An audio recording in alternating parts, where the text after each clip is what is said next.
Hellfire missiles, drones and fighter jets. The Iraqi military is about to get an upgrade from the United States.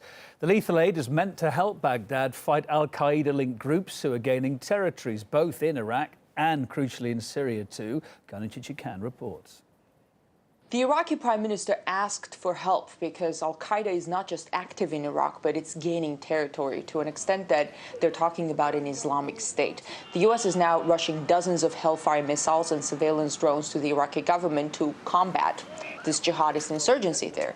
The CIA is also reportedly helping them with targets inside Iraq. But Al-Qaeda is gaining momentum in Iraq largely because they've been able to establish a strong foothold in the neighboring Syria. So you have, let's say, a jihadist group called the State of Iraq and Levant controlling territory both in Iraq and Syria.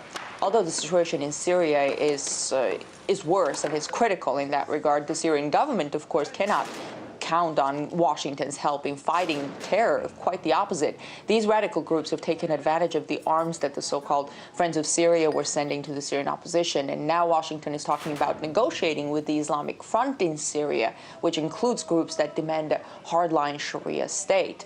Washington says the U.S. can engage with them because they've not been designated as terrorists by the State Department. But does that mean that they don't share similar goals as those who are designated as terrorists?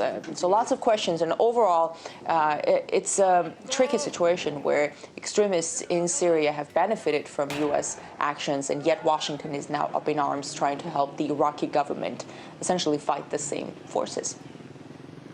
A little earlier, I spoke to author and journalist Gerardo Coleman, who's been covering the Middle East extensively. He told me Washington's policy on Syria is inconsistent.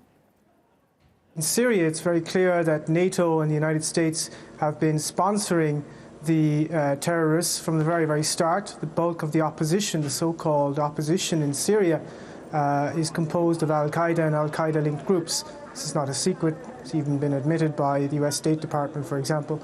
So it is quite surprising that the US would be trying to get rid of Al-Qaeda in Iraq, when in fact the Al-Qaeda in Iraq is one of the bases of the so-called insurgency in Syria that the US is backing.